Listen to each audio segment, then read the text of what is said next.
Welcome back to the channel. Today I'm gonna get an electric fan done on the 79 truck that we did the exhaust on. It had a clutch fan on it, but it didn't have a shroud for the clutch fan. And with this being an aftermarket rad, it was kind of hard to find a OEM type one that would both fit the clutch fan as well as the rad. So we're just going to put an electric fan on it, and I'm just going to build a quick shroud. I made a template to make a shroud all out of some aluminum sheet metal, and then I've got a 16-inch fan. This is from Performance World. That fan moves 2300 CFM of air, and then I've got one of these MSD single channel relays to control it, because I think I can wire the fan setup into the Sniper 2 that is on the truck and let the Sniper control when the fan turns on and off.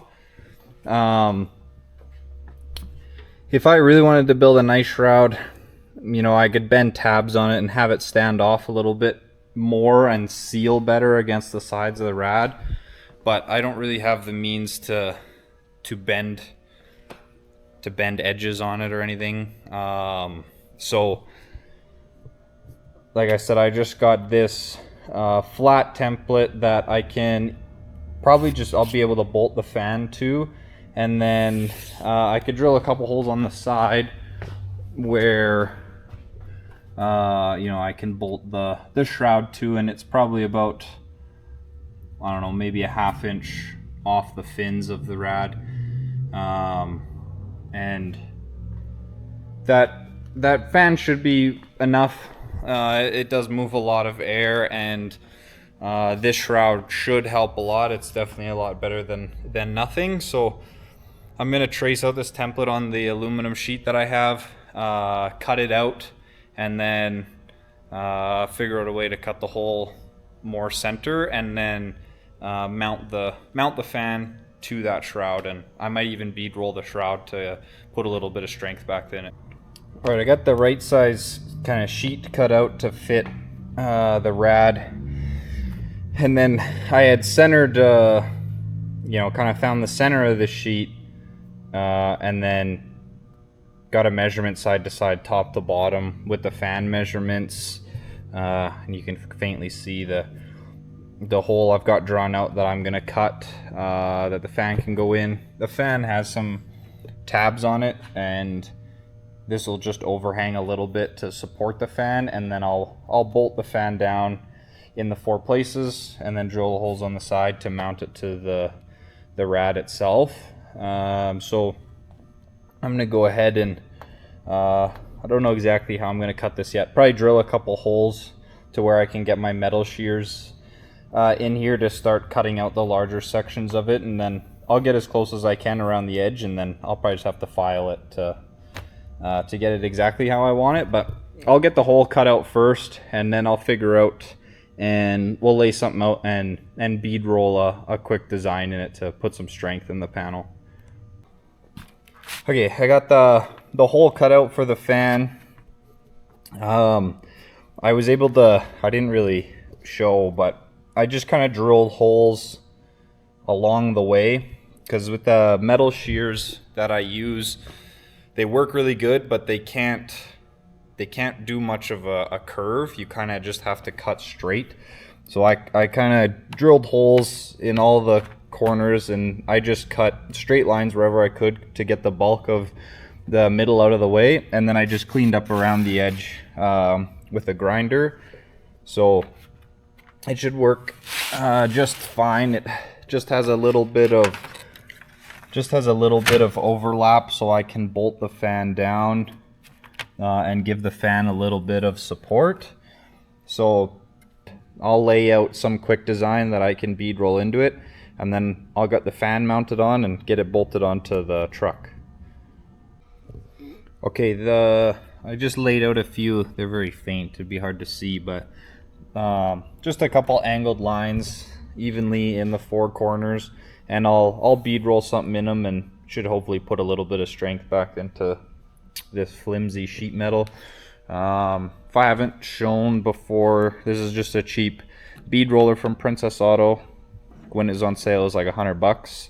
Yeah, you just can adjust the die depth of how deep your bead rolling with this little lever, and you lock it down and then just crank it through. It works really smooth. So I'll get this set up and I'll put these 4 lines in the panel quick and show you what that looks like.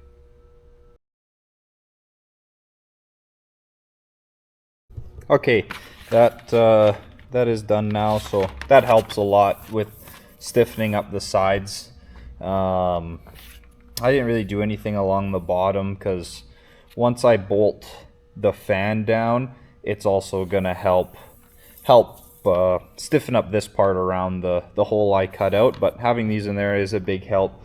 So that's kind of the next thing. I'm gonna set the fan back on here, mark out the holes, get those drilled, and then I'll kind of swing the shroud in and figure out which holes that are already on the rad I can just mark off of.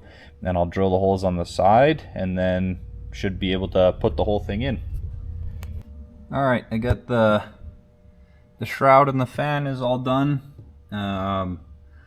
Fits well. If I were to build it again, there's definitely a couple things I could change now, but maybe this fall or something I could build a new one, but it should work really well.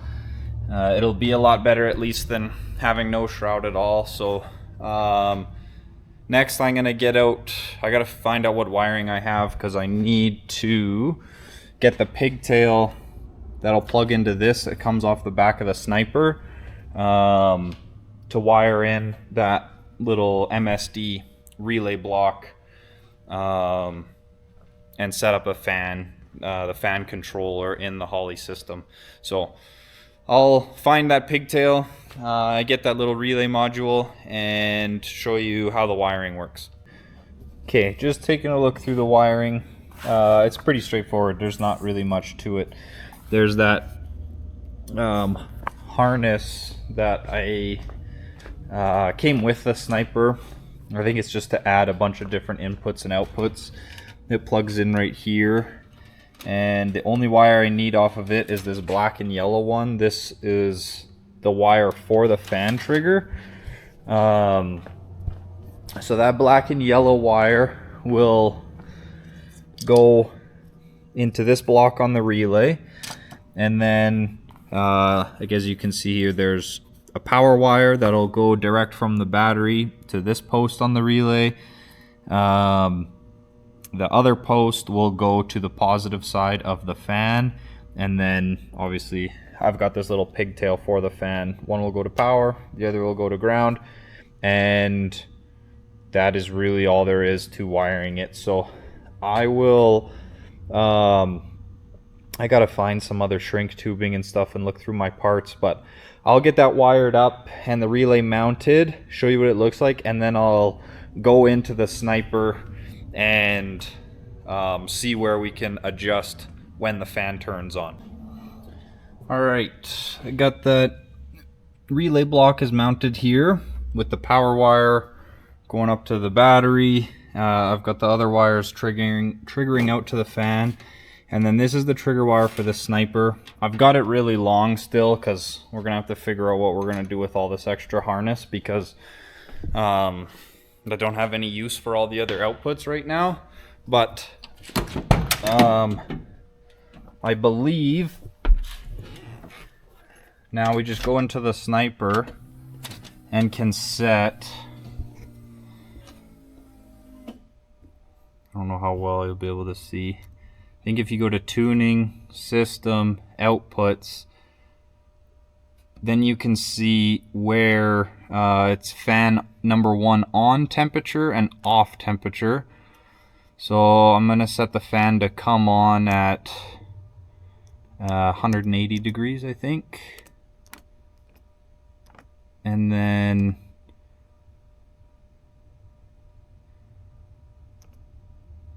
I have to adjust the off temperature first. So we'll get the fan to shut off at 155. I can go in and adjust all this later, but this should be a decent starting point. So we'll do 180 for the fan to go on, 155 for the fan to go off. And then there's the other two controllers if you were to have two fans instead. All I've got for now. So we'll have to take the truck for a drive soon and see how it runs and if it's running cool or hot, and hopefully we can let it idle up to 180 and make sure the fan is going to kick on and bring the temperature back down. So I probably won't have this or the truck running in this video, but I'll do a future video working out any bugs we might have with the Sniper and taking it for a test drive. Yeah, like I said, that's probably it. I got some other stuff in the shop to do now, so I'm gonna jump off the truck, but thanks for watching, and follow back for more.